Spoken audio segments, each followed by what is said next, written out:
Hello friends, कैसे हैं आप। उम्मीद करता हूँ आप बहुत अच्छे होंगे और आपकी पढ़ाई बहुत अच्छे चल रही होगी। फ्रेंड्स, हमने देखे थे पंचायतों के वित्तीय स्रोत व कार्य योजना से बहुत महत्वपूर्ण क्वेश्चन। उसके आगे क्वेश्चन दोस्तों इस वीडियो में देखेंगे। दोस्तों वीडियो को लाइक करिएगा, चैनल को सब्सक्राइब करिएगा। आइए फ्रेंड्स देखते हैं नेक्स्ट क्वेश्चन से। सही सम्मेलन कीजिए, इसमें देखिए और बताइए। सही सम्मेलन कीजिए, आपको ना फ्रेंड्स सही सम्मेलन करना है। आइए दोस्तों करते हैं इसमें सही सम्मेलन। स्टाम्प शुल्क ग्राम पंचायत द्वारा लगाया जाता है। देखिए फ्रेंड बताइए, स्टाम्प शुल्क किसके द्वारा लगाया जाता है? राज्य सरकार द्वारा। किसके द्वारा? राज्य सरकार द्वारा। ग्राम पंचायत द्वारा नहीं, राज्य सरकार द्वारा। स्टाम्प शुल्क किसके द्वारा लगाया जाता है? राज्य सरकार द्वारा। सड़कों की सफाई के लिए कर, सड़कों की सफाई के लिए कर ग्राम पंचायत द्वारा। बिल्कुल सही है, सड़कों की सफाई के लिए कर ग्राम पंचायत द्वारा। घरेलू उपयोग हेतु जलापूर्ति पर कर, किसके लिए? घरेलू उपयोग हेतु जलापूर्ति पर कर ग्राम पंचायत द्वारा। ये भी सही है। देखिए फ्रेंड बताइए इसका आंसर क्या सही है। तो फ्रेंड्स याद रखिएगा इसका आंसर सी सही है। स्टाम्प शुल्क राज्य सरकार द्वारा, स्टाम्प शुल्क राज्य सरकार द्वारा। सड़कों की सफाई के लिए कर ग्राम पंचायत द्वारा। घरेलू उपयोग हेतु जलापूर्ति पर कर ग्राम पंचायत द्वारा। इसमें देखिए फ्रेंड्स, स्टाम्प शुल्क कौन लगाता है? राज्य सरकार। सड़कों की सफाई के लिए कर ग्राम पंचायत लगाती है। कौन लगाती है? ग्राम पंचायत। घरेलू उपयोग हेतु जलापूर्ति पर कर ग्राम पंचायत। ठीक है फ्रेंड्स, याद रखिएगा। नेक्स्ट क्वेश्चन देखिए। राज्य वित्त आयोग के संबंध में निम्नलिखित में से कौन सा कथन सही है? इसमें देखिए और बताइए, राज्य वित्त आयोग के संबंध में निम्नलिखित में से कौन सा कथन सही है? देखिए फ्रेंड बताइए कैसी संस्था है राज्य वित्त आयोग? तो फ्रेंड्स याद रखिएगा एक संवैधानिक संस्था है। कैसी संस्था है? एक संवैधानिक संस्था है। इसका आंसर डी सही है। आपको मालूम होगा राज्य वित्त आयोग एक संवैधानिक संस्था है। इसमें देखिए भारतीय संविधान के अनुच्छेद 243 के तहत इसका प्रावधान किया गया। किसका? राज्य वित्त आयोग का प्रावधान किस अनुच्छेद में? 243 में है। 243 में, इसको याद रखिएगा।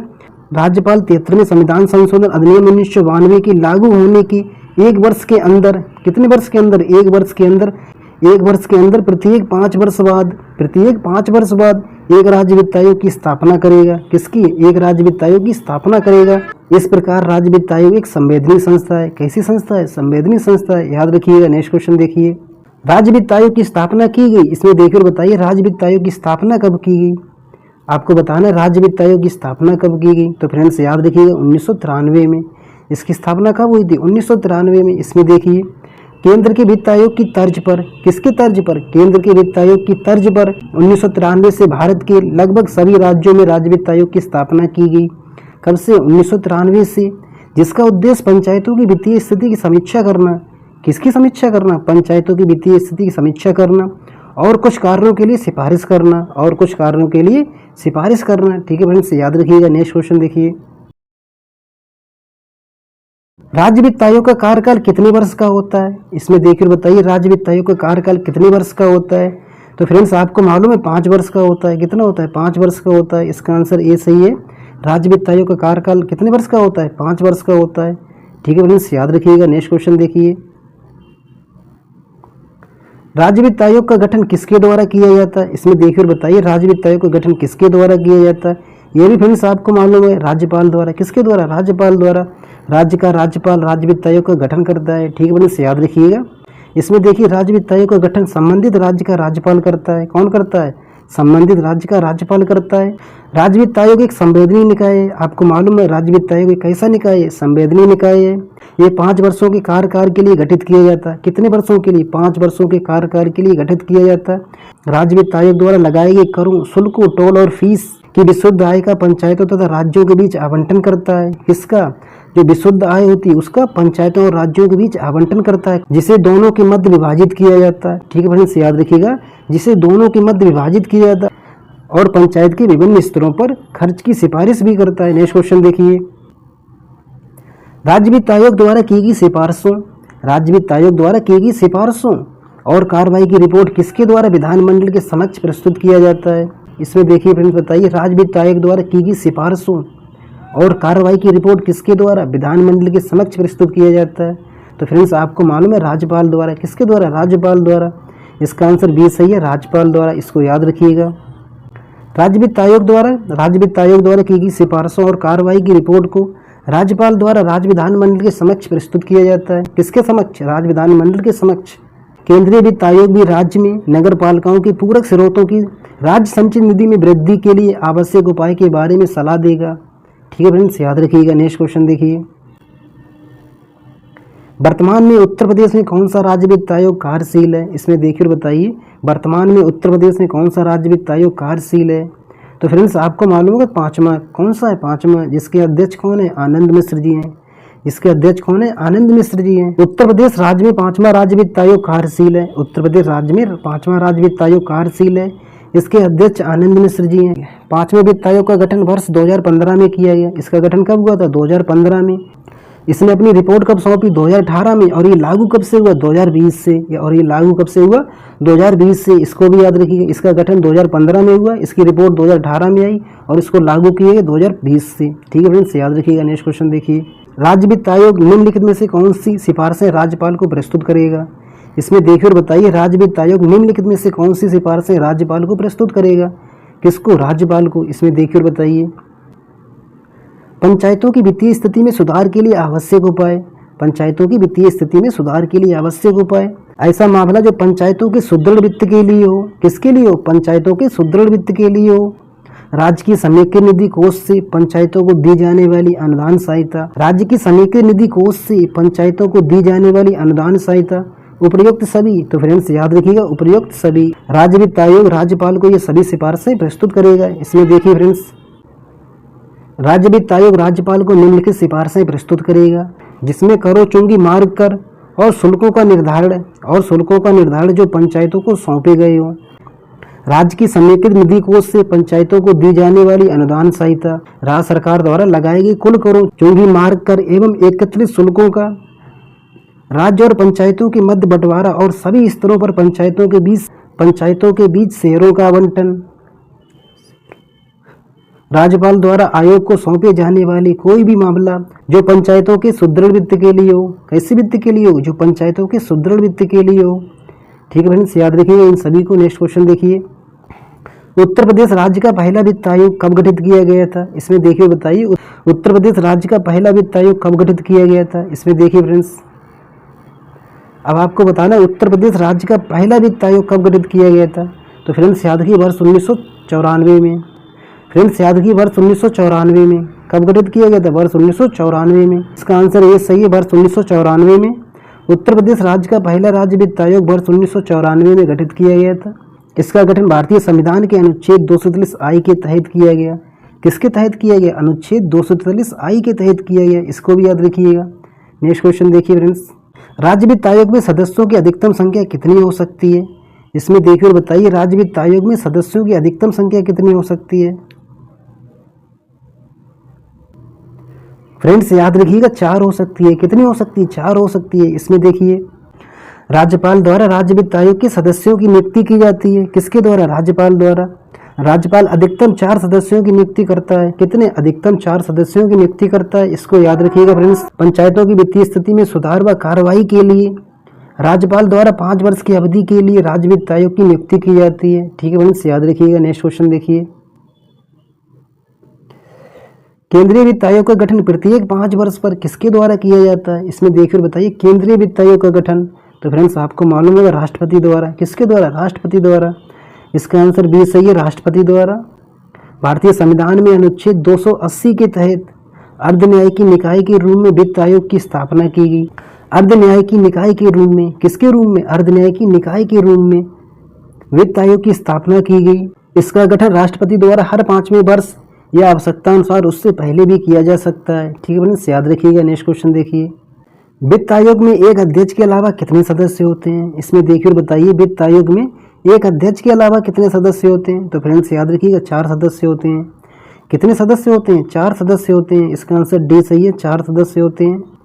वित्त आयोग में एक अध्यक्ष और 4 अन्य सदस्य होते हैं, जिनकी नियुक्ति राष्ट्रपति द्वारा की जाती है। इनकी नियुक्ति किसके द्वारा की जाती है? राष्ट्रपति द्वारा। इनका कार्यकाल राष्ट्रपति के आदेश के तहत तय होता है तथा इनकी पुनर्नियुक्ति भी हो सकती है। भारत का पहला राज्य वित्त आयोग कब बना था? वर्ष 1991 में। इसके अध्यक्ष केसी नियोगी थे। इसके अध्यक्ष कौन थे? केसी नियोगी थे। वर्तमान में 15वां वित्त आयोग कार्यशील है। ठीक है फ्रेंड्स, इसको भी याद रखिएगा। और 16वें वित्त आयोग का गठन किया जा चुका है, उसको भी याद रखिएगा। उसके अध्यक्ष कौन है? अरविंद पनगड़िया जी। ठीक है फ्रेंड्स, याद रखिएगा। इसका गठन वर्ष 2017 में किया गया था। किसका? 15वें वित्त आयोग का। इसका गठन वर्ष 2017 में किया गया था 15वें वित्त आयोग का। इसके अध्यक्ष NK सिंह हैं। ठीक है फ्रेंड्स, याद रखिएगा। नेक्स्ट क्वेश्चन देखिए, निम्नलिखित में से कौन सा कार्य राज्य वित्त आयोग का नहीं है? इसमें देखिए और बताइए, निम्नलिखित में से कौन सा कार्य राज्य वित्त आयोग का नहीं है? देखिए इसमें उच्च न्यायालयों के न्यायाधीशों के वेतन में कटौती की सिफारिश करना। वेतन में कटौती की सिफारिश करना, ये फ्रेंड्स राज्य वित्त आयोग का कार्य नहीं है। किसका? राज्य वित्त आयोग का कार्य नहीं है। उच्च न्यायालयों के न्यायाधीशों के वेतन में कटौती की सिफारिश करना, ये राज्य वित्त आयोग का कार्य नहीं है। ठीक है फ्रेंड्स, याद रखिएगा। इसका आंसर क्या सही है? इसका आंसर ए सही है। आगे देखिए फ्रेंड्स, राज्य वित्त आयोग के कौन कौन से कार्य हैं? राज्य में स्थित विभिन्न पंचायती राज संस्थानों एवं नगर निगमों की स्थिति की समीक्षा करना एवं नगर निगमों की स्थिति की समीक्षा करना। राज्य संचित निधि से राज्य में स्थित विभिन्न पंचायती राज संस्थाओं एवं नगर निकायों को धनराशि का आवंटन। राज्य में स्थित विभिन्न नगर निकायों एवं पंचायती राज संस्थाओं के वित्तीय स्थिति में सुधार हेतु विभिन्न कदम उठाना। ठीक है फ्रेंड्स, याद रखिएगा, ये सभी कार्य हैं। उच्च न्यायालयों के न्यायाधीशों के वेतन में कटौती करना राज्य वित्त आयोग का कार्य नहीं है। ठीक है फ्रेंड्स, याद रखिएगा। नेक्स्ट क्वेश्चन देखिए, उत्तर प्रदेश के प्रथम राज्य वित्त आयोग के अध्यक्ष कौन थे? इसमें देखिए बताइए, उत्तर प्रदेश के प्रथम राज्य वित्त आयोग के अध्यक्ष कौन थे? तो फ्रेंड्स आपको मालूम होगा भालचंद्र शुक्ल। कौन थे? भालचंद्र शुक्ल। इसका आंसर डी सही है। इसमें देखिए, उत्तर प्रदेश का प्रथम राज्य वित्त आयोग का गठन वर्ष 1994 में हुआ। कब हुआ था? वर्ष 1994 में। इसके अध्यक्ष भालचंद्र शुक्ल थे। उत्तर प्रदेश पंचायती राज अधिनियम 1947 के तहत राज्यपाल प्रत्येक 5 वर्ष पर राज्य वित्त आयोग का गठन करता है। ठीक है फ्रेंड्स, याद रखिएगा। नेक्स्ट क्वेश्चन देखिए, राज्य वित्त आयोग के अनुसार कुल विभाज्य पुल का पंचायती राज संस्थाओं को कितना प्रतिशत दिया जा रहा है? इसमें देखिए और बताइए, राज्य वित्त आयोग के अनुसार, किसके अनुसार? राज्य वित्त आयोग के अनुसार कुल विभाज्य पुल का पंचायती राज संस्थाओं को कितना प्रतिशत दिया जा रहा है? तो फ्रेंड्स याद रखिएगा 40%। कितना? 40%। इसका आंसर डी सही है, 40%। और 40% में कितना कितना है फ्रेंड्स, ये भी आपको मालूम होगा कि ग्राम पंचायत को 70%, जिला पंचायत को 15% और क्षेत्र पंचायत को 15%। इसको भी याद रखिएगा। कुल विभाज्य पुल का पंचायती राज संस्थानों को कितना दिया जा रहा है? 40%। ठीक है फ्रेंड्स, याद रखिएगा। और नगर निकायों को कितना दिया जा रहा है? 60%। नगर निकायों को 60% प्रदान किया जा रहा है। ठीक है फ्रेंड्स, याद रखिएगा। नेक्स्ट क्वेश्चन देखिए, उत्तर प्रदेश राज्य वित्त आयोग के अनुसार पंचायती राज संस्थाओं को प्रदत्त 40% अंशों में से ग्राम पंचायत को दिया जाता है। इसमें देखिए और बताइए 40% अंशों में से ग्राम पंचायत को कितना दिया जा रहा है? फ्रेंड्स आपको मालूम है 70% दिया जा रहा है। कितना दिया जा रहा है? 70%। ठीक है फ्रेंड्स, याद रखिएगा। ग्राम पंचायतों को 70% और जिला पंचायत को 15% और क्षेत्र पंचायत को भी 15%। ठीक है फ्रेंड्स, इसको भी याद रखिएगा। नेक्स्ट क्वेश्चन देखिए, दिए गए विकल्पों में से कौन सम्मिलित नहीं है? इसमें देखिए और बताइए कौन सम्मिलित नहीं है। आपको फ्रेंड्स राज्य वित्त आयोग के अध्यक्ष दिए गए, इनको देखिए फ्रेंड्स, बताइए इनमें कौन सा सही सम्मिलित नहीं है। प्रथम राज्य वित्त आयोग के अध्यक्ष कौन थे? भालचंद्र शुक्ल जी। कौन थे? भालचंद्र शुक्ल जी, बिल्कुल सही है। द्वितीय राज्य वित्त आयोग के अध्यक्ष कौन थे? TN धर, ये भी सही है। द्वितीय राज्य वित्त आयोग के अध्यक्ष कौन थे? TN धर, ये भी सही है। तृतीय राज्य वित्त आयोग के अध्यक्ष कौन थे? सैयद अली ताहिर रिजवी। कौन थे? सैयद अली ताहिर रिजवी। तैयब अली खान नहीं थे फ्रेंड्स। ठीक है, याद रखिएगा। तृतीय राज्य वित्त आयोग के अध्यक्ष कौन थे? सैयद अली ताहिर रिजवी। इसको आपको याद रखना है, सैयद अली ताहिर रिजवी। चौथे राज्य वित्त आयोग के अध्यक्ष कौन थे? अतुल कुमार गुप्ता जी। चौथे राज्य वित्त आयोग के अध्यक्ष कौन थे? अतुल कुमार गुप्ता जी। और पांचवें के कौन है फ्रेंड्स? आपको मालूम है आनंद मिश्र जी, यानी कि ये भी सही है। इसमें देखिए फ्रेंड्स, पहले राज्य वित्त आयोग के अध्यक्ष कौन थे? भालचंद्र शुक्ल जी। दूसरे के TN धर और तीसरे के सैयद अली ताहिर रिजवी और चौथे के कौन थे? अतुल कुमार गुप्ता जी। चौथे कौन थे? अतुल कुमार गुप्ता। पांचवें के आनंद मिश्र जी। ठीक है फ्रेंड्स, याद रखिएगा। नेक्स्ट क्वेश्चन देखिए, राज्य वित्त आयोग के सदस्यों की योग्यता का निर्धारण किया जाता है। इसमें देखिए और बताइए, राज्य वित्त आयोग के सदस्यों की योग्यता का निर्धारण किया जाता है किसके द्वारा? देखिए इसमें, तो फ्रेंड्स आपको मालूम होगा विधानमंडल द्वारा। किसके द्वारा? विधानमंडल द्वारा। राज्य वित्त आयोग के सदस्यों की योग्यता का निर्धारण विधानमंडल द्वारा। ठीक है फ्रेंड्स, याद रखिएगा। नेक्स्ट क्वेश्चन देखिए, राज्य वित्त आयोग का सदस्य अपना त्याग पत्र किसे सौंपता है? इसमें देखिए और बताइए, राज्य वित्त आयोग कौन? राज्य वित्त आयोग का सदस्य अपना त्याग पत्र किसे सौंपता है? तो फ्रेंड्स आपको मालूम है राज्यपाल को। किसको सौंपता है? राज्यपाल को। राज्य वित्त आयोग का प्रत्येक सदस्य राज्यपाल द्वारा निर्धारित कार्यविधि तक नियुक्त किया जाता है। किंतु वह पुनर्नियुक्ति के लिए पात्र होगा। प्रावधान ये भी है कि वह अपनी कार्यविधि पूर्ण होने से पहले अपने पद का त्याग पत्र दे सकता है। पूर्ण होने से पहले अपने पद का त्याग पत्र दे सकता है। वह अपना त्याग पत्र राज्यपाल को सौंपता है। किसको सौंपता है? राज्यपाल को सौंपता है। और इसकी नियुक्ति किसके द्वारा की जाती है? राज्यपाल द्वारा। इसको भी याद रखिएगा। ठीक है फ्रेंड्स, नेक्स्ट क्वेश्चन देखिए। इसमें देखिए और बताइए, निम्नलिखित कारणों में से किस कारण से राज्य वित्त आयोग का सदस्य बनने से अयोग्य घोषित किया जा सकता है? देखिए इसमें, यदि वह अस्वस्थ मन का हो। कैसा हो? यदि वह अस्वस्थ मन का हो, यदि वह दिवालिया हो, यदि उस पर किसी नैतिक उद्यमता का दोष सिद्ध हो चुका हो। इनमें से सभी, फ्रेंड्स याद रखिएगा, इनमें से सभी, इसका आंसर डी सही है। इनमें से सभी, इन सभी कारण से उसको अयोग्य घोषित किया जा सकता है। ठीक है फ्रेंड्स, याद रखिएगा। यदि वह अस्वस्थ मन का हो, यदि वह दिवालिया हो, यदि उस पर किसी नैतिक उद्यमता का दोष सिद्ध हो चुका हो। ठीक है फ्रेंड्स, याद रखिएगा। नेक्स्ट क्वेश्चन देखिए, भारतीय संविधान के किस संशोधन से राज्य वित्त आयोग का गठन किया गया?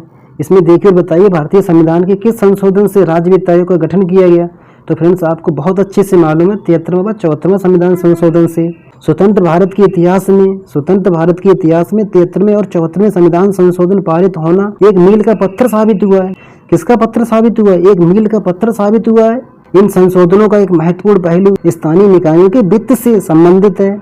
इस संशोधन अधिनियम में प्रत्येक राज्य में वित्त आयोग की स्थापना के लिए उल्लेख किया गया। ठीक है फ्रेंड्स, याद रखिएगा। नेक्स्ट क्वेश्चन देखिए, संवैधानिक आवश्यकताओं को पूर्ण करने के लिए, किसके लिए? संवैधानिक आवश्यकताओं को पूर्ण करने के लिए राज्यों ने संविधान के 73वें और 74वें संशोधन अधिनियम के किस अनुच्छेद के तहत राज्य वित्त आयोग का गठन के लिए कानून पारित किया है? इसमें देखिए और बताइए, 73वें और 74वें संशोधन अधिनियम के किस अनुच्छेद के तहत राज्य वित्त आयोग का गठन के लिए कानून पारित किया है? देखिए इसमें, तो फ्रेंड्स याद रखिए 243 आई। इसका आंसर ए सही है, 243 आई। इसमें देखिए, संवैधानिक आवश्यकताओं को पूर्ण करने के लिए राज्यों ने संविधान के 73वें और 74वें संशोधन अधिनियम के अनुच्छेद 243 आई 243 बाई के तहत राज्य वित्त आयोग का गठन करने के लिए कानून पारित किया। 1993 के बाद लगभग सभी राज्यों ने स्थानीय निकायों के लिए राज्य वित्त आयोग का गठन किया। ठीक है फ्रेंड्स, याद रखिएगा। नेक्स्ट क्वेश्चन देखिए, उत्तर प्रदेश के तीसरे राज्य वित्त आयोग के अध्यक्ष कौन थे? इसमें देखिए और बताइए, उत्तर प्रदेश के तीसरे राज्य वित्त आयोग के अध्यक्ष कौन थे? तो फ्रेंड्स आपको बहुत अच्छे से मालूम है, सैयद अली ताहिर रिजवी। कौन थे? सैयद अली ताहिर रिजवी। ठीक है फ्रेंड्स, याद रखिए। इसका आंसर भी सही है, सैयद अली ताहिर रिजवी। पहले राज्य वित्त आयोग के अध्यक्ष कौन थे? भालचंद्र शुक्ल जी। पहले राज्य वित्त आयोग के अध्यक्ष कौन थे? भालचंद्र शुक्ल जी। दूसरे के कौन थे? टी एन धर। और तीसरे के कौन थे? सैयद अली ताहिर रिजवी। और चौथे के कौन थे? अतुल कुमार गुप्ता जी। और पांचवें के आनंद मिश्र जी। अभी आपने देखे थे फ्रेंड्स, याद रखिएगा बहुत अच्छे से। नेक्स्ट क्वेश्चन देखिए, राज्य वित्त आयोग के सदस्यों की नियुक्ति की योग्यता के संबंध में निम्नलिखित में से कौन सा कथन सत्य है? इसमें देखिए और बताइए, राज्य वित्त आयोग के सदस्यों की नियुक्ति की योग्यता के संबंध में निम्नलिखित में से कौन सा कथन सत्य है? देखिए इसमें, वित्तीय और आर्थिक मामलों में, कैसे मामलों में? वित्तीय और आर्थिक मामलों में पंचायत से संबंधित विशेष ज्ञान और अनुभव। वित्तीय और आर्थिक मामलों में नगर पालिकाओं से संबंधित विशेष ज्ञान और अनुभव। वित्तीय और आर्थिक मामलों में नगर पालिकाओं से संबंधित विशेष ज्ञान और अनुभव। आगे देखिए फ्रेंड्स, वित्तीय मामलों और प्रशासन में व्यापक अनुभव। इनमें से सभी, तो फ्रेंड्स याद रखिएगा, इनमें से सभी। इसका आंसर डी सही है। राज्य वित्त आयोग के सदस्य के रूप में नियुक्त होने के लिए योग्यताएं। देखिए आपसे फ्रेंड्स अध्यक्ष की भी पूछी जा सकती है और सदस्य की भी पूछी जा सकती है। तो फ्रेंड्स आप अध्यक्ष की भी याद रखेंगे और सदस्य की भी याद रखेंगे। अध्यक्ष के लिए फ्रेंड्स सार्वजनिक मामलों में अनुभव होना चाहिए। कैसे मामलों में? सार्वजनिक मामलों में। और सदस्य के लिए इसमें देखिए फ्रेंड्स, वित्तीय और आर्थिक मामलों में पंचायत से संबंधित विशेष ज्ञान और अनुभव। वित्तीय और आर्थिक मामलों में नगर पालिकाओं से संबंधित विशेष ज्ञान और अनुभव। वित्तीय मामलों और प्रशासन में व्यापक अनुभव। अर्थशास्त्र का विशेष ज्ञान, इसको भी याद रखिएगा। अर्थशास्त्र का विशेष ज्ञान। किसी भी व्यक्ति को राज्य वित्त आयोग का सदस्य अध्यक्ष नियुक्त करने से पहले राज्यपाल का इस संदर्भ में संतुष्ट होना आवश्यक है कि उस व्यक्ति को वित्तीय अथवा किसी भी प्रकार का कोई हित न हो जिसका उसके कार्यों पर प्रतिकूल प्रभाव हो। ठीक है फ्रेंड्स, याद रखिएगा। नेक्स्ट क्वेश्चन देखिए, इसमें देखिए फ्रेंड्स निम्नलिखित में से कौन सा सम्मिलित नहीं है, आपको इसमें देखना है कौन सा सम्मिलित नहीं है। देखिए इसमें केंद्रीय वित्त आयोग 280 में बिल्कुल सही है, अनुच्छेद 280 में केंद्रीय वित्त आयोग है। राज्य वित्त आयोग किसमें, राज्य वित्त आयोग अनुच्छेद 243 आई में, किसमें है 243 आई में। इसका आंसर क्या सही है, इसका आंसर बी सही है फ्रेंड्स, याद रखिएगा ये सही सम्मिलित नहीं है। राज्य वित्त आयोग अनुच्छेद 243 आई में। लोक सेवा आयोग किसमें 315 में, लोक सेवा आयोग अनुच्छेद 315 में। निर्वाचन आयोग 324 में, निर्वाचन आयोग 324 में। इसमें देखिए फ्रेंड्स केंद्रीय वित्त आयोग अनुच्छेद 280 में, राज्य वित्त आयोग अनुच्छेद 243 आई में, लोक सेवा आयोग अनुच्छेद 315 में, अनुच्छेद 315 में। निर्वाचन आयोग 324 में, निर्वाचन आयोग 324 में, निर्वाचन आयोग अनुच्छेद 324 में। नेक्स्ट क्वेश्चन देखिए, संविधान के किस अनुच्छेद में राज्य वित्त आयोगों को, संविधान के किस अनुच्छेद में राज्य वित्त आयोगों को अपनी कार्य पद्धति को सुनिश्चित करने का अधिकार प्राप्त है। इसमें देखिए और बताइए संविधान के किस अनुच्छेद में राज्य वित्त आयोगों को अपनी कार्य पद्धति सुनिश्चित करने का अधिकार प्राप्त है। देखिए इसमें फ्रेंड्स अच्छा क्वेश्चन है फ्रेंड्स, इसको अच्छे से देखिएगा। अनुच्छेद 243 आई के 3 में, अनुच्छेद 243 आई 3 में, ठीक है फ्रेंड्स याद रखिएगा। अनुच्छेद 243 आई 3 में, किसमें अनुच्छेद 243 आई 3 में। इसका आंसर डी सही है। राज्य वित्त आयोगों को अपनी कार्य पद्धति सुनिश्चित करने का अधिकार प्राप्त है। आयोग द्वारा अपना प्रतिवेदन तैयार करने के लिए विभिन्न कार्यप्रणाली और दृष्टिकोण को अपनाया जाता है। राज्य वित्त आयोगों को अपनी कार्य पद्धति को सुनिश्चित करने का अधिकार किस अनुच्छेद के तहत, अनुच्छेद 243 आई 3 के तहत। नेक्स्ट क्वेश्चन देखिए,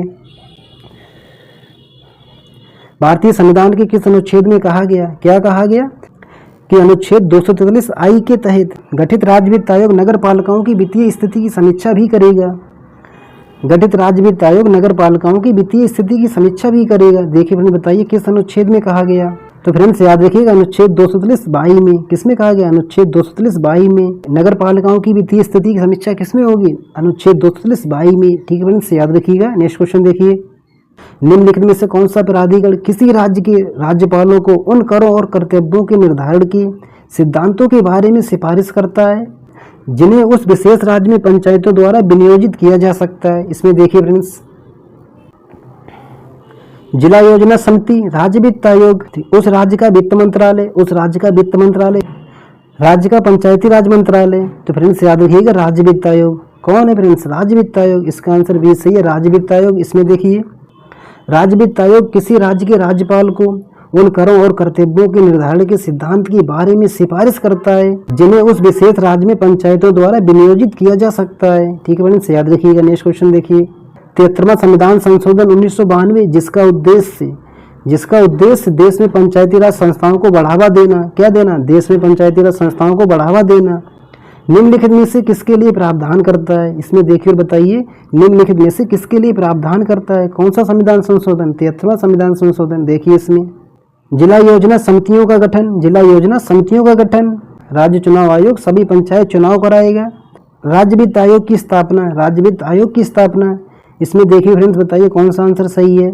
तो फ्रेंड्स याद रखिएगा इसका आंसर सी सही है, इसका आंसर सी सही है। जिला योजना समितियों का गठन 73वें संविधान संशोधन से नहीं, ठीक है फ्रेंड्स याद रखिएगा। 73वें संविधान संशोधन 1992 के तहत पंचायती राज संस्थाओं को बढ़ावा देने के लिए क्या क्या प्रावधान करता है, राज्य चुनाव आयोग सभी पंचायत चुनाव कराएगा, राज्य चुनाव आयोग सभी पंचायत चुनाव कराएगा, राज्य वित्त आयोग की स्थापना और राज्य वित्त आयोग की स्थापना। नेक्स्ट क्वेश्चन देखिए फ्रेंड्स, राज्य वित्त आयोग की भूमिका है, इसमें देखिए बताइए राज्य वित्त आयोग की भूमिका किस तरह की है। इसमें देखिए फ्रेंड्स राज्य वित्त आयोग की भूमिका है राज्य के पंचायती राज संस्थाओं की वित्तीय स्थिति की जांच करना, ठीक है फ्रेंड्स। आगे देखिए राज्य कर्मचारियों के वेतन बढ़ाने व घटाने की सिफारिश करना, बिल्कुल नहीं फ्रेंड्स ये इसका कारण नहीं है।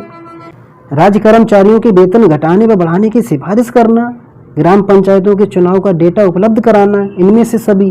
देखिए फ्रेंड्स बताइए राज्य वित्त आयोग की भूमिका क्या है। तो फ्रेंड्स याद रखिएगा वेतन घटाने बढ़ाने का कार्य इसका नहीं है। पंचायतों के चुनाव का डेटा उपलब्ध कराना ये भी इसकी भूमिका में नहीं है, ठीक है फ्रेंड्स याद रखिएगा। इसका आंसर ए सही है, इसका आंसर ए सही है। आपको याद रखना है राज्य के पंचायती राज संस्थानों की वित्तीय स्थिति की जांच करना, ठीक है फ्रेंड्स याद रखिए राज्य वित्त आयोग की भूमिका क्या है, राज्य के पंचायती राज संस्थानों की वित्तीय स्थिति की जांच करना। और ये राज्यपालों को उन सिद्धांतों पर सलाह देता है जहाँ किसी राज्य और उसके पंचायती राज संस्थानों के बीच कर, शुल्क, जुर्माना और टोल शुल्क जैसे कर राजस्व के विभाजन को नियंत्रित करना होता है। ठीक है फ्रेंड्स, याद रखिएगा। नेक्स्ट क्वेश्चन देखिए, राज्य वित्त आयोग का उल्लेख भारतीय संविधान के किस भाग में मिलता है? इसमें देखिए बताइए, राज्य वित्त आयोग का उल्लेख भारतीय संविधान के किस भाग में मिलता है? इसमें देखिए फ्रेंड्स याद रखिए, भाग 9A और 9B में। भाग 9A और 9B में किसमें मिलता है? भाग 9A 9B में। राज्य वित्त आयोग का उल्लेख भारतीय संविधान के भाग 9A 9B में अनुच्छेद 243I एवं अनुच्छेद 243 के तहत किया गया। ये हर 5 साल में राज्यपाल द्वारा गठित किया जाता है। ये हर 5 साल में राज्यपाल द्वारा गठित किया जाता है। ठीक है फ्रेंड्स, याद रखिएगा। नेक्स्ट क्वेश्चन देखिए, निम्नलिखित में से कौन उत्तर प्रदेश के दूसरे राज्य वित्त आयोग का अध्यक्ष कौन था? इसमें देखिए बताइए, निम्नलिखित में से उत्तर प्रदेश के दूसरे राज्य वित्त आयोग का अध्यक्ष कौन था? देखिए इसमें तो फ्रेंड्स याद रखिएगा, TN धर। कौन थे? TN धर। इसका आंसर सी सही है, TN धर। पहले राज्य वित्त आयोग के अध्यक्ष कौन थे? भालचंद्र शुक्ल जी। दूसरे कौन थे? TN धर। तीसरे कौन से? सैयद अली ताहिर रिजवी। चौथे कौन से? अतुल कुमार गुप्ता जी। और पांचवें के आनंद मिश्र जी। नेक्स्ट क्वेश्चन देखिए, निम्नलिखित में से कौन उत्तर प्रदेश के चौथे राज्य वित्त आयोग के अध्यक्ष थे? इसमें देखिए बताइए, निम्नलिखित में से उत्तर प्रदेश के चौथे राज्य वित्त आयोग के अध्यक्ष कौन थे? तो फ्रेंड्स आपको मालूम है चौथे राज्य वित्त आयोग अध्यक्ष कौन थे? अतुल कुमार गुप्ता जी। कौन थे? अतुल कुमार गुप्ता जी। इसमें देखिए फ्रेंड्स बताइए, इसका आंसर क्या सही है? इसका आंसर डी सही है। इसका आंसर डी सही है, इनमें से कोई नहीं। ठीक है फ्रेंड्स, याद रखिएगा, उत्तर प्रदेश के चौथे राज्य वित्त आयोग के अध्यक्ष अतुल कुमार गुप्ता जी। अतुल कुमार गुप्ता जी। ठीक है फ्रेंड्स, याद रखिएगा। नेक्स्ट क्वेश्चन देखिए, उत्तर प्रदेश के राज्य वित्त आयोग के बारे में निम्नलिखित में से कौन सा कथन सही है? इसमें देखिए बताइए, उत्तर प्रदेश के राज्य वित्त आयोग के बारे में निम्नलिखित में से कौन सा कथन सही है? इसमें देखिए, राज्य में चतुर्थ वित्त आयोग क्रियान्वित है। बिल्कुल गलत है, बिल्कुल गलत है। पांचवा है। कौन सा है? पांचवा है। ठीक है फ्रेंड्स, याद रखिएगा। चौथे वित्त आयोग के अध्यक्ष केसी त्रिपाठी है। बिल्कुल गलत है। चौथे वित्त आयोग के अध्यक्ष अतुल कुमार गुप्ता जी हैं। कौन है? चौथे वित्त आयोग के अध्यक्ष अतुल कुमार गुप्ता जी हैं। ये भी फ्रेंड्स गलत हो गया। आगे देखिए, प्रथम राज्य वित्त आयोग गठन 1994 में किया गया था। ये सही है। प्रथम राज्य वित्त आयोग गठन 1994 में किया गया था। ये बिल्कुल सही है। राज्य वित्त आयोग का गठन भारतीय संविधान के अनुच्छेद 243U के तहत किया जाता है। बिल्कुल गलत है। 243I के तहत किया जाता है। किसके तहत किया जाता है? 243I के तहत। इसमें देखिए फ्रेंड्स बताइए, इसका आंसर क्या सही है? तो फ्रेंड्स आपको बहुत अच्छे से मालूम हो गया होगा, इसका आंसर केवल 3 सही है, यानी कि इसका आंसर 20 सही है। इसमें केवल 3 सही है। प्रथम राज्य वित्त आयोग गठन 1994 में किया गया था।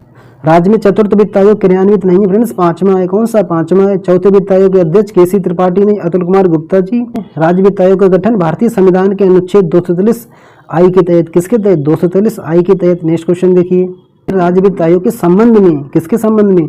राज्य वित्त आयोग के संबंध में निम्नलिखित कथनों पर विचार कीजिए। आइए फ्रेंड्स करते हैं विचार। राज्य वित्त आयोग पंचायतों की वित्तीय स्थिति का पुनरावलोकन करेगा। क्या करेगा? पंचायतों की वित्तीय स्थिति का पुनरावलोकन करेगा। सही है फ्रेंड्स। आगे देखिए, राज्य वित्त आयोग पंचायतों के लेखाओं की संपरीक्षा करने का उपबंध करेगा। राज्य वित्त आयोग पंचायतों के लेखाओं की संपरीक्षा करने का उपबंध करेगा। ये राज्य वित्त आयोग का कार्य नहीं है। ठीक फ्रेंड्स, याद रखिएगा, ये राज्य वित्त आयोग का कार्य नहीं है। आगे देखिए,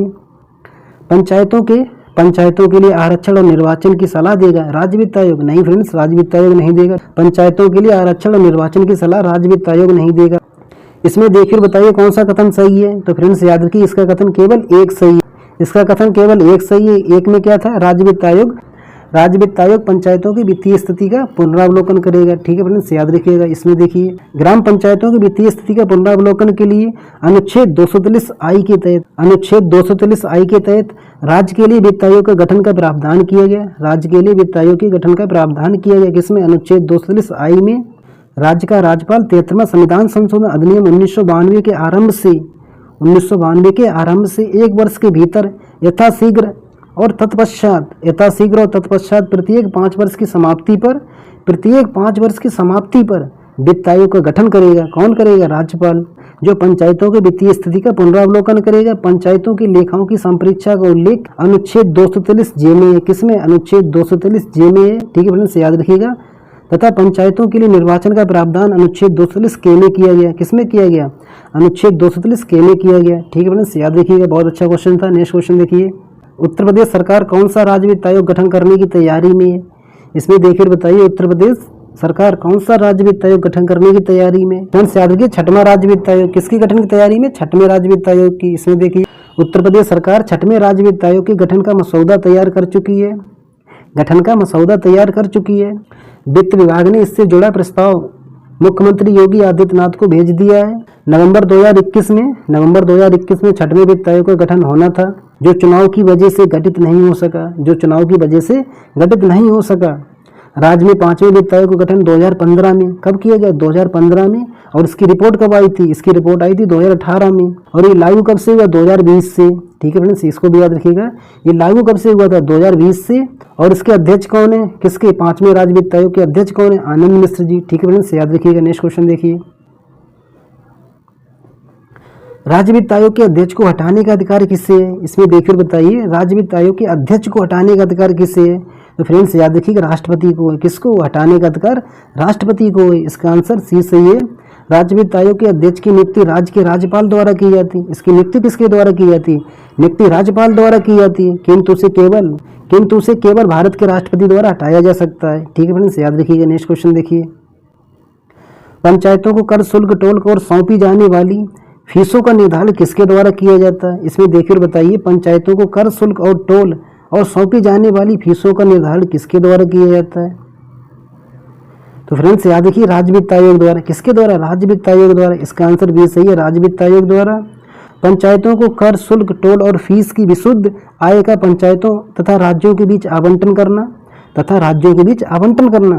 तथा पंचायतों को अनुदान सहायता का निर्धारण राज्य वित्त आयोग द्वारा किया जाता है। ठीक है फ्रेंड्स, याद रखिए किसके द्वारा? राज्य वित्त आयोग द्वारा किया जाता है। नेक्स्ट क्वेश्चन देखिए, राज्य वित्त आयोग के संबंध में निम्नलिखित कथनों पर विचार कीजिए। किसके संबंध में? राज्य वित्त आयोग के संबंध में कुछ कथन दिए, उन पर विचार कीजिए। आइए फ्रेंड्स करते हैं विचार।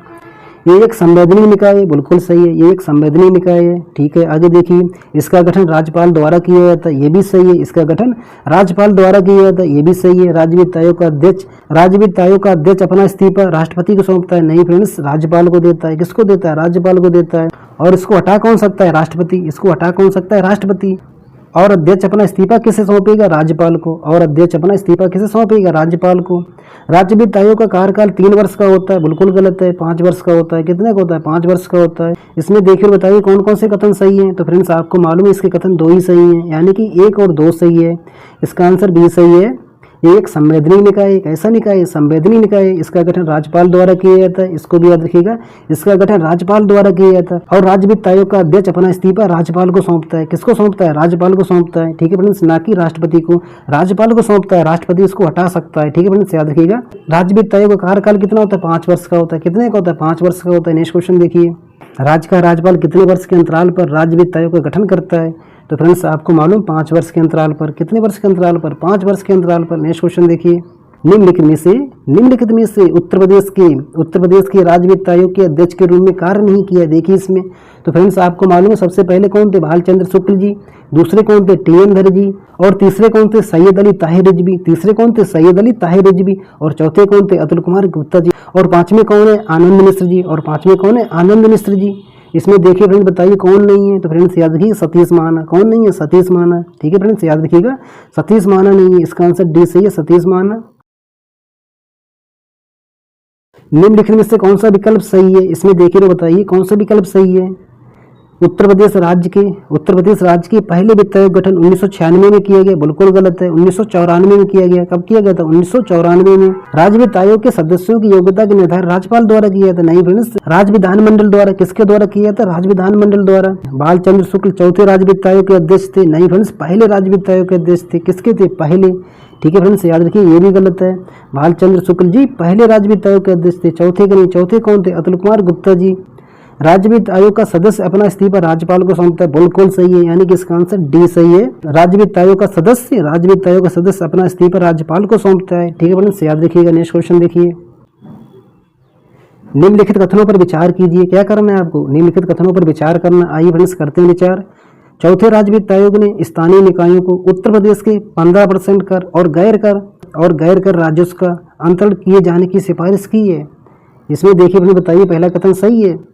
पहला कथन क्या कह रहा है? पहला कथन कह रहा है चौथे राज्य वित्त आयोग ने स्थानीय निकायों को उत्तर प्रदेश के 15% कर और गैर कर राजस्व का अंतरण किए जाने की सिफारिश की है। आगे देखिए, पांचवें राज्य वित्त आयोग ने स्थानीय निकायों को 12.5% निवल कर राजस्व वितरित किए जाने की सिफारिश की है। ये फ्रेंड्स आपको ना अच्छे से तैयार करना है। देखिए इसमें बताइए कौन सा कथन सही है।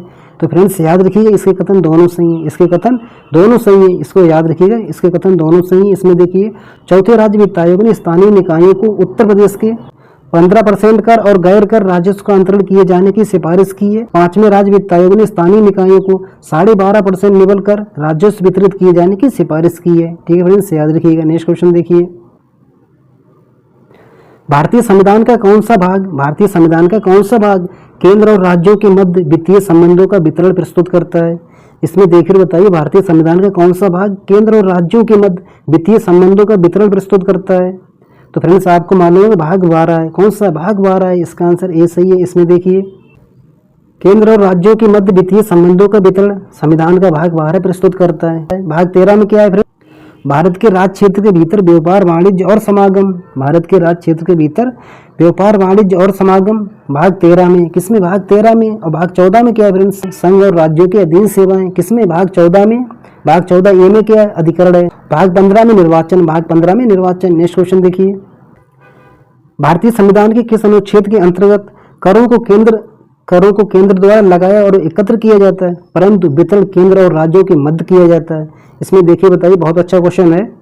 भारतीय संविधान के किस अनुच्छेद के अंतर्गत करों को केंद्र द्वारा लगाया और एकत्र किया जाता है, परंतु वितरण केंद्र और राज्यों के मध्य किया जाता है? देखिए इसमें बताइए फ्रेंड्स किस अनुच्छेद के तहत? तो फ्रेंड्स याद रखिए अनुच्छेद 270 के तहत। अनुच्छेद 270 के तहत इसका आंसर डी सही। अनुच्छेद 270 के तहत इसको फ्रेंड्स अच्छे से याद रखिएगा।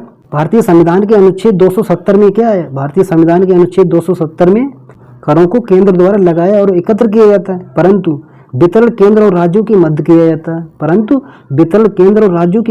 जाता है। अनुच्छेद 270 के तहत। नेक्स्ट क्वेश्चन देखिए, संघ द्वारा उद्ग्रहित किए जाने वाले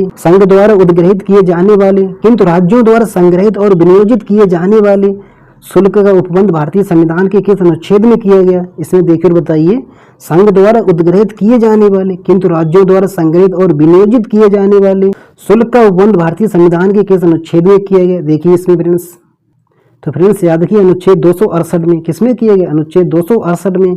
इसका आंसर बी सही है, अनुच्छेद 268 में। इसमें देखिए भारतीय संविधान के अनुच्छेद 268 के अंतर्गत ऐसे स्टाम्प शुल्क जो संघ सूची में वर्णित हैं, किसमें वर्णित हैं? संघ सूची में वर्णित हैं, भारत सरकार द्वारा उद्ग्रहित किए जाएंगे, किंतु उन दशाओं में जिसमें ऐसे शुल्क संघ राज्य क्षेत्रों के भीतर उद्ग्रहणीय हैं। कैसे? उद्ग्रहणीय हैं भारत सरकार द्वारा, और अन्य दशाओं में जिन जिन राज्यों के भीतर ऐसे शुल्क उद्ग्रहणीय हैं उन राज्यों द्वारा संग्रहित किए जाएंगे। ठीक है फ्रेंड्स, याद रखिएगा अनुच्छेद 268 के तहत। नेक्स्ट क्वेश्चन देखिए, वित्त आयोग का गठन प्रत्येक 5 वर्ष के अंतराल पर कौन करता है? इसमें देखकर बताइए, वित्त आयोग का गठन प्रत्येक 5 वर्ष के अंतराल पर कौन करता है? तो फ्रेंड्स आपको मालूम है राष्ट्रपति करता है। कौन करता है? राष्ट्रपति करता है, अनुच्छेद 280 के तहत 5 वर्ष के लिए। ठीक है फ्रेंड्स, नेक्स्ट क्वेश्चन देखिए, केंद्र और राज्यों के मध्य वित्त का विभाजन किसकी संततियों के आधार पर होता है? इसमें देखना और बताना है, केंद्र और राज्यों के मध्य वित्त का विभाजन किसकी संततियों के आधार पर होता है? देखिए इसमें, तो फ्रेंड्स याद रखिएगा वित्त आयोग की संततियों के आधार पर होता है। क्या होता है? केंद्र और राज्यों के मध्य वित्त का विभाजन। ठीक है फ्रेंड्स, याद रखिएगा अनुच्छेद 280 के अंतर्गत प्रत्येक 5 वर्ष के अंतराल पर वित्त आयोग का गठन किया जाता है। वित्त आयोग का मुख्य कार्य संघ और राज्यों के मध्य करों के शुद्ध आगामों के वितरण संबंधी और राज्यों के मध्य ऐसे आगामों के तरीकों के संबंध में राष्ट्रपति को सिफारिश प्रस्तुत करता है। ठीक है फ्रेंड्स, याद रखिएगा राष्ट्रपति को सिफारिश प्रस्तुत करना है। नेक्स्ट क्वेश्चन देखिए,